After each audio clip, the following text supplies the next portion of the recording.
What's up, Pitt fans? Happy Thanksgiving! It is another episode of In the Trenches here on the Post-Gazette Sports Now YouTube channel and podcast network. I'm Noah Hiles. As always, joining me are Jake Kradel and Gavin Bartholomew, two Pitt Panthers who are, I don't want to say fresh off a win because it's been, well, I guess a week since we recorded last, or our show ran last, but off of a victory over Boston College, senior night win, getting the job done.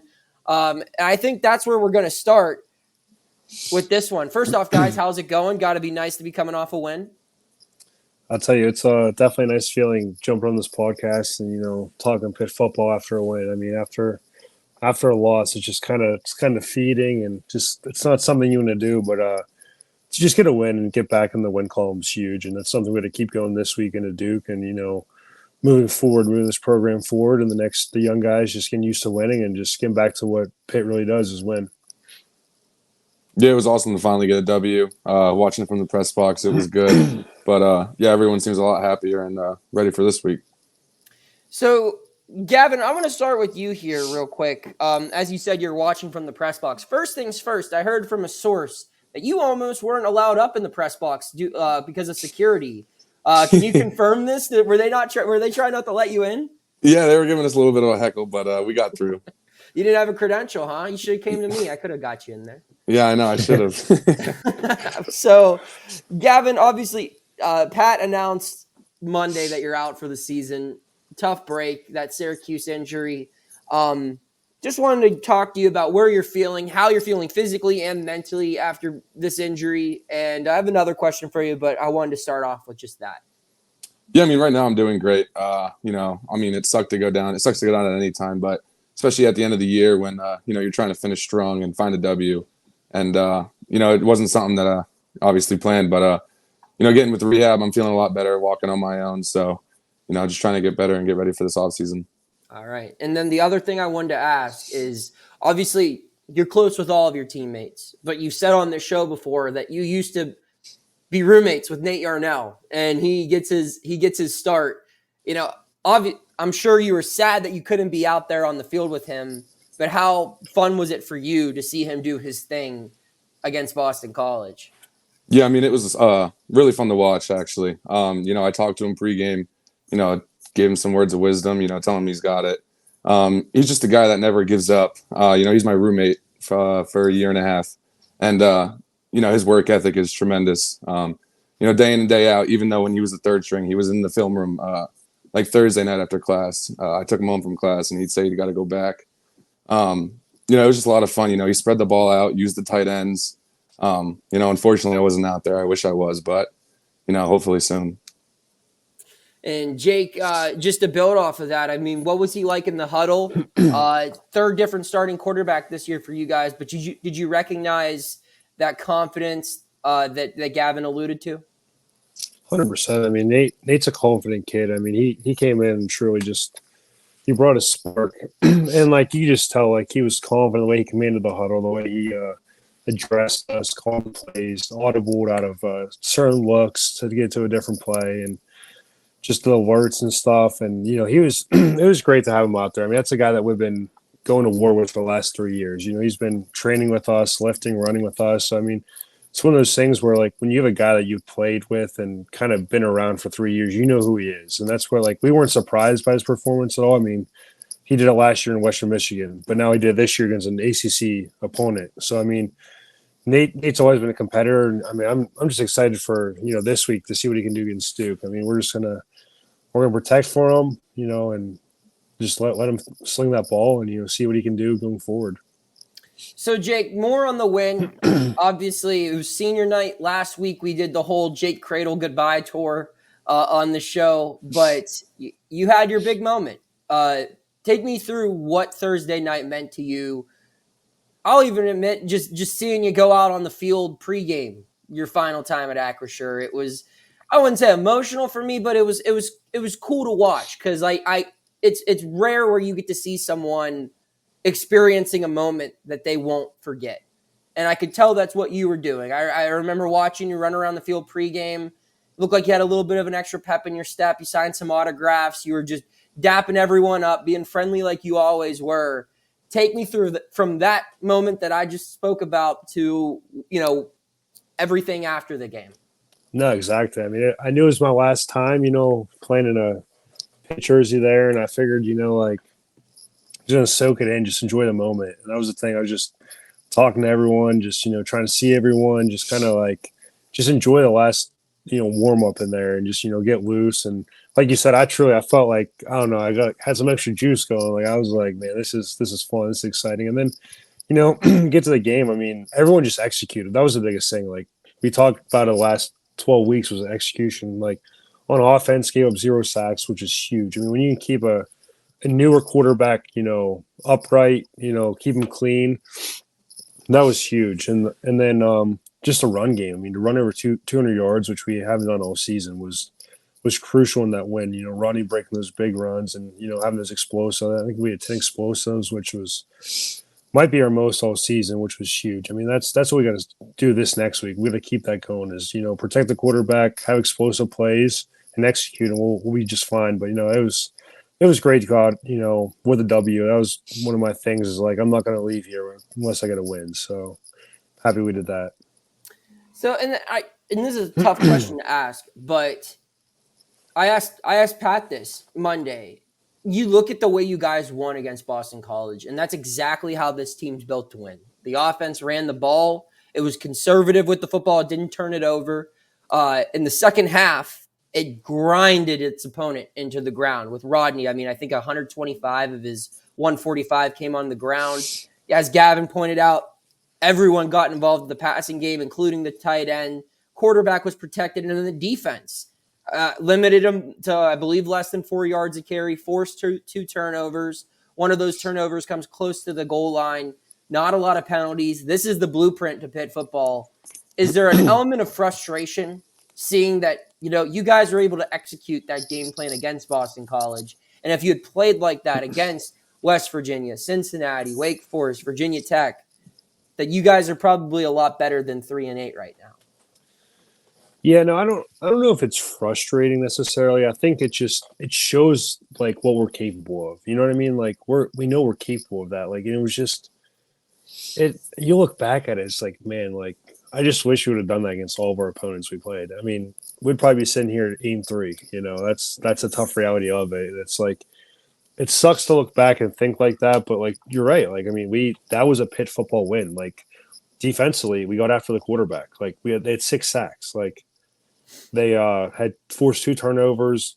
Offense didn't turn the ball over. No sacks given up. 200 yards rushing. Like that's a Pitt win right there. Like you said, that's how we're built. That's how we win games. And I think we just got to build off this win.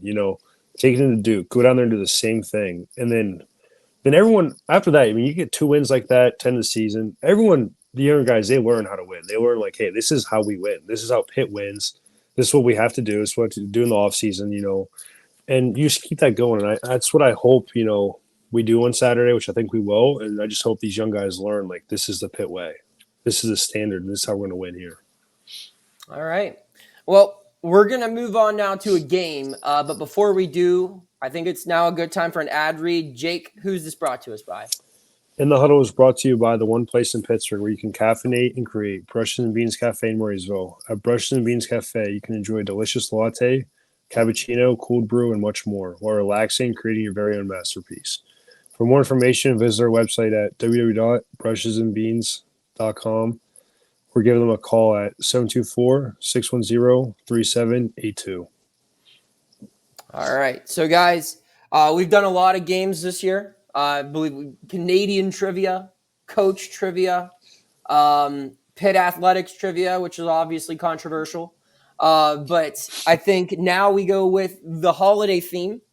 As I've alluded to earlier, this show comes out on Thanksgiving, which is my favorite holiday of the year. Nothing better than family, football, food, just hanging out, kind of the kickoff to the holiday season. And, just the meal itself is just my favorite. You can't go wrong with Thanksgiving dinner. So we're going to do a draft. Rather than going, full Twitter, you have $20 with the tier and everything and making it overcomplicated. I'm going to keep it simple. We're going to assume we all have turkey because that is what the main course in Thanksgiving should be. If you're a ham over turkey person, I don't really want you on this show. So we're going to assume we all have turkey. Each of us have 3 draft picks. We get 2 sides and a dessert. You do not have to go in order. So if you feel like pumpkin pie is the best thing in Thanksgiving, you can take your dessert with your first round pick. But we each get 2 sides and a dessert. All right?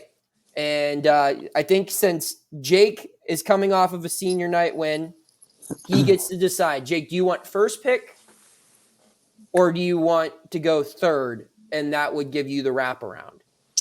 I'll take the first pick. First pick. Okay, I'll take the middle, and Gavin, so you get third and fourth. All right, is that fair? Yeah. All right, Jake Kradel is on the clock. Thanksgiving draft. I'm going to take mashed potatoes and gravy. That's my go-to. Great pick. Good one. Yep. I mean, give me some analysis. I need to know why. Like, what's your go-to? What do you like about it? Anyone in your family make them extra great? Like, what's so great about mashed potatoes in your opinion? I don't know. It's just like the I don't even know how to say it. Just like the standard of like, you know what I mean? Like it's good. Like it goes with everything. I mix it up. I put my corn in there. I put, I mix it with my turkey. It's like a good it's the glue.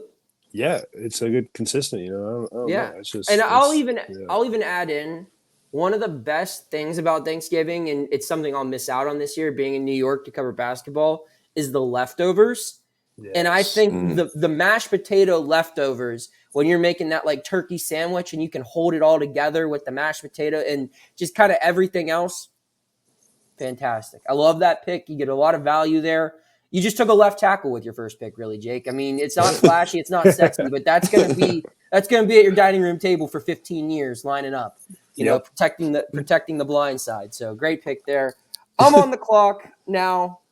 I'm gonna go with a controversial one, but I'm gonna go stuffing. Some people don't like stuffing. Some people hate on stuffing.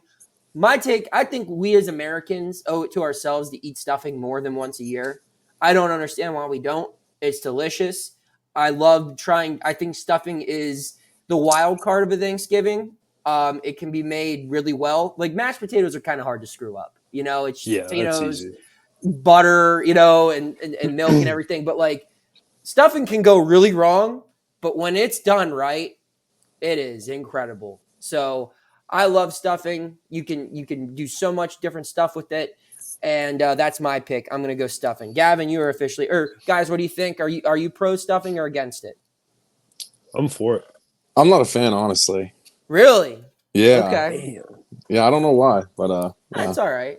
Jake, do you like it as traditional stuffing, like inside the turkey, or do you prefer dressing just like when it's made outside the turkey?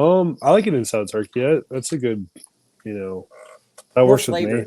Yeah, I tell you, today we had at the facility we had a Thanksgiving lunch, and their stuffing was unbelievable. I don't know what made it so good, but it was probably the best stuffing I've had. It was really good.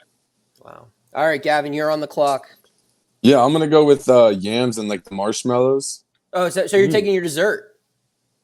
I mean, is that a side? Is that a dessert or is that a side? I think it's a side because it's like a sweet potato. It's a sweet potato. Okay.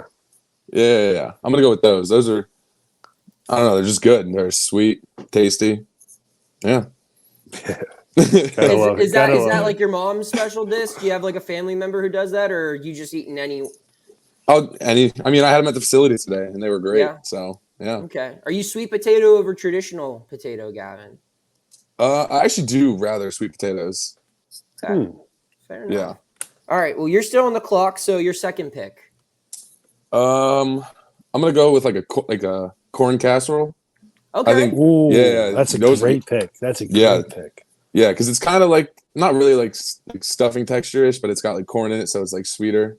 I think that's the good stuff right there. That's fair. Yeah. So I'm torn now between a couple of things. And I don't like to advertise picks, but I'm going to tell you what I'm going to leave off the board. Okay. I don't like mac and cheese. So that will be available for Jake if he wants it. No. And it'll be a real shame if it goes undrafted. I'm not a big green bean casserole fan. Because you took corn casserole, I'm going to go without corn because I don't want to seem redundant. It will just feel like you took the best receiver, and I'm not just taking the second best receiver because I'm not drafting for need, or I'm drafting the best player available. I'm going with rolls. You can't go Yes, wrong Hawaiian with one. just a good Hawaiian. roll. You sop up Let's the go. gravy. You Yep. get anything else, and You need a again, roll. you talk about the post Thanksgiving sandwich, the Black Friday before your parents drag you out to the mall when you're like 11 years old and you can't stay at home or whatever. You're having that for breakfast, and if the roll is good, your whole weekend is gonna go right. So I'm gonna go roll. That's my pick, and honestly, specifically in the Hiles household, we're a big Hawaiian roll. We keep it simple. Yes, they're small, but man, that little sweetness, it just hits it. So that's my pick. Yeah. I love the reaction that I got there. I really feel like Mel Kiper and Todd McShay were both like, that's a great pick right there. Like that's a future All Pro in the second round. Jake, you're on the clock. My mom's deviled eggs. Deviled eggs. I did not see that one. They're really good. I don't know what she puts in them. She puts in like some mayonnaise and some other shit in it. It's really good. It's I don't even know. I enjoy it every holiday. So we've left some pretty notable sides off the board here. I will say. What did we leave out? Like scalloped potatoes. What's up? Scalloped potatoes. We've left off green bean casserole. We left off mac and cheese. We left off traditional corn. I mean, we could keep going and going here, but collard greens, Brussels sprouts. Like there are plenty of different things we left off the board, but we got to take what we got to take. Unfortunately, some players, they're talented, but they don't get drafted. Maybe the green bean casserole had character issues. We don't know. Jake, you're on the clock now. You're taking a dessert. Coconut cream. Coconut cream, like as in pie or just like a fluff? Excuse my language. You're good.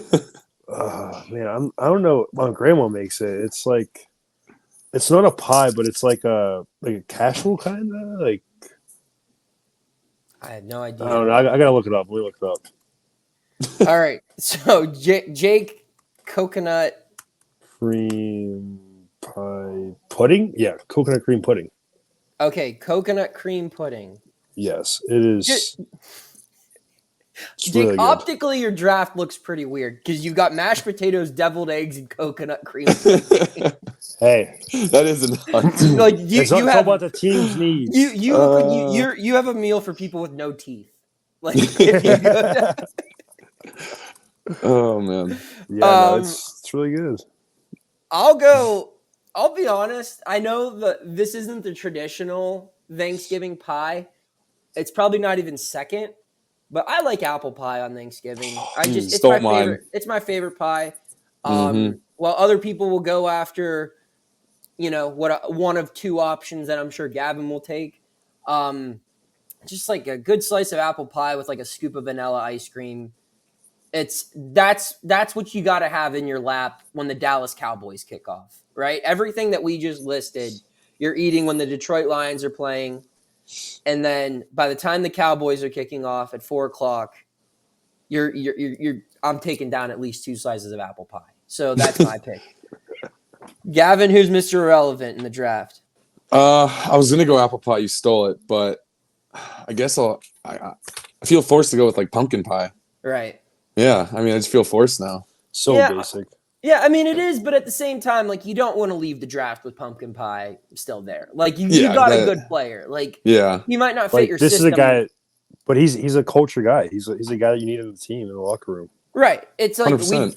You don't know if pumpkin pie, you don't know what position he is. He might be a linebacker. He might be a safety, but, like, we'll find a spot for him. He's talented enough where he can come in and make a difference.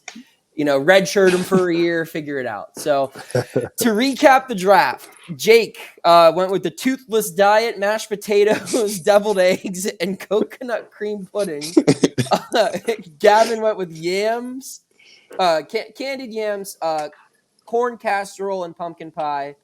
And I have stuffing, rolls, and apple pie. So I've got like the carb. You got thing. an Like ultimate team right there. we're that's a good bulking up team. for winter right there. Big time. Yeah, I will say, I don't like to brag, but I think I dominated this draft. I'd give it to you. Yeah. Yeah, You got I'd say it. you take it. He got it. But that's what's cool about Thanksgiving is some people's favorite dishes, like with Jake mentioning like his mom's deviled eggs. Like we don't even have deviled eggs in my family Thanksgiving, but like that's something that immediately popped into his head. It's cool to hear how like everyone else has their different food. So another reason why that holiday rules. So we're gonna jump now into our third and final segment, wrap up the show here. Before we do, Gavin, let us know who this segment is brought to us by. This segment is sponsored by Rendine Consulting, helping company staff integrate and optimize their technology systems. Call 412-965-5933 for your technology needs. All right. So third segment, as we always do, we run it down real quick. First down, headline. So this headline comes from CBS Sports. Just a very interesting headline here. Notre Dame's tribute to quarterback Sam Hartman blasted by Wake Forest Dave Clawson, : you rented him for a season. So this story, believe it came out today. Notre Dame quarterback Sam Hartman, obviously played 5 seasons prior at Wake Forest. Wake Forest played at Notre Dame on senior night. They had a nice video tribute to Sam Hartman as their starting quarterback, which is, of course, awkward because it had to be watched by the team he played for, was recruited by for 5 seasons. And Dave Clawson had some things to say on that. He said, we saw it last week at Notre Dame.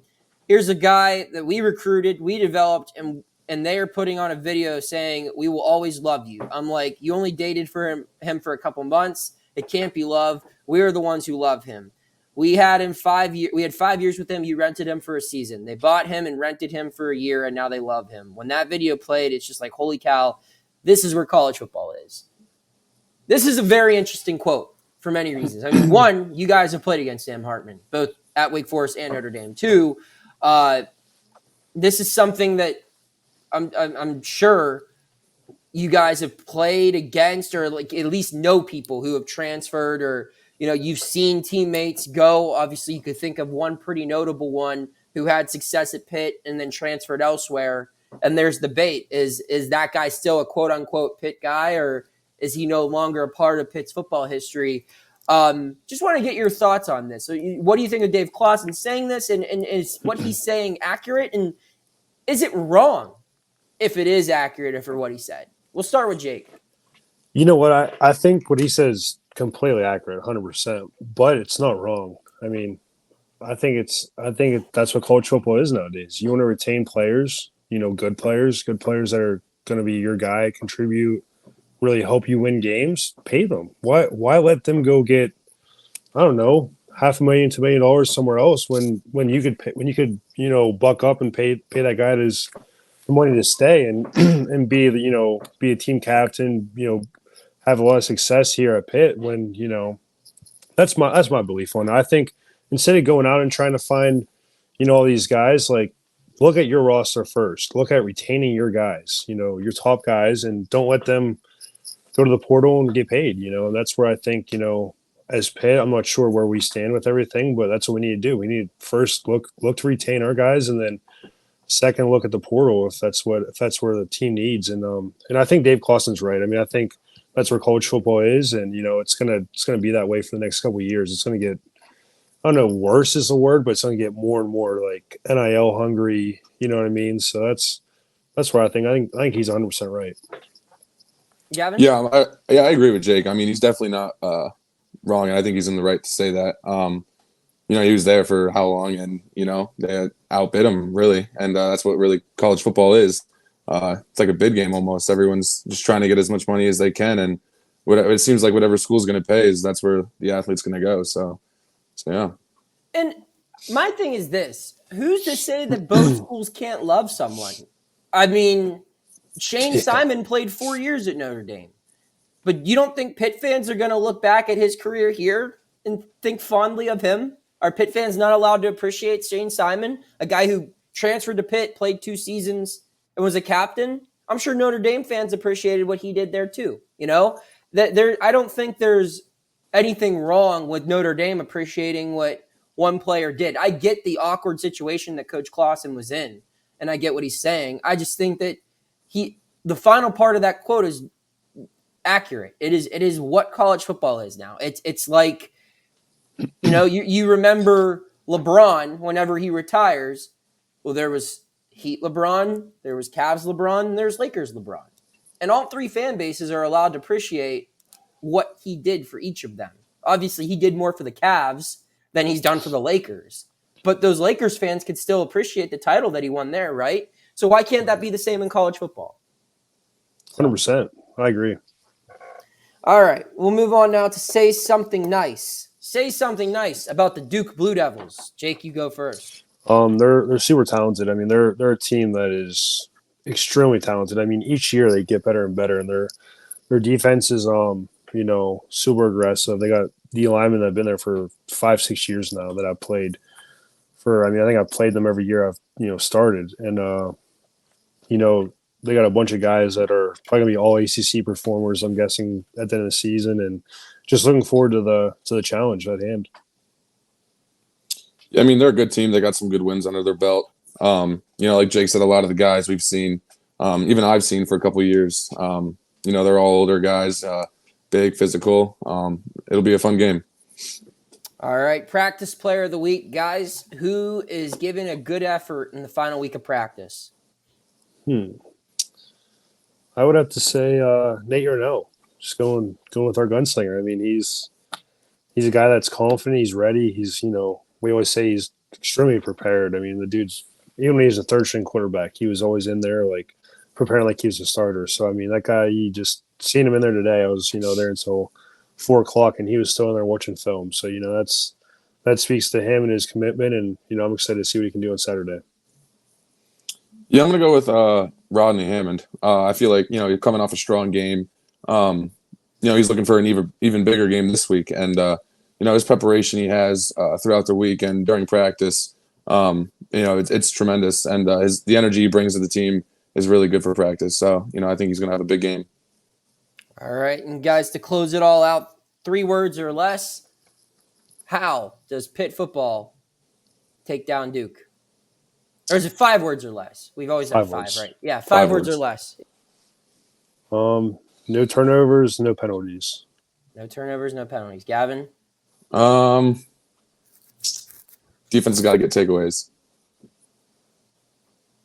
All right, that's 5. Look at that. I was going to say, get Gavin a new ankle. How's that?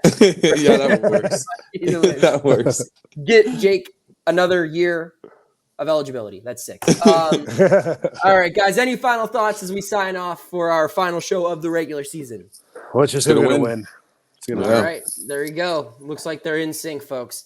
Happy Thanksgiving again to everyone who tuned in on this Thursday. And if you tuned in a little later, then I hope you had a great holiday. And I think Jake and Gavin extend that same courtesy to you as well. Keep tuning in to the Post-Gazette Sports Dial YouTube channel and podcast network for all of your Pittsburgh sports coverage by the Pittsburgh Post-Gazette. I'm Noah Hiles signing off, saying we'll see you next time here on In the Trenches.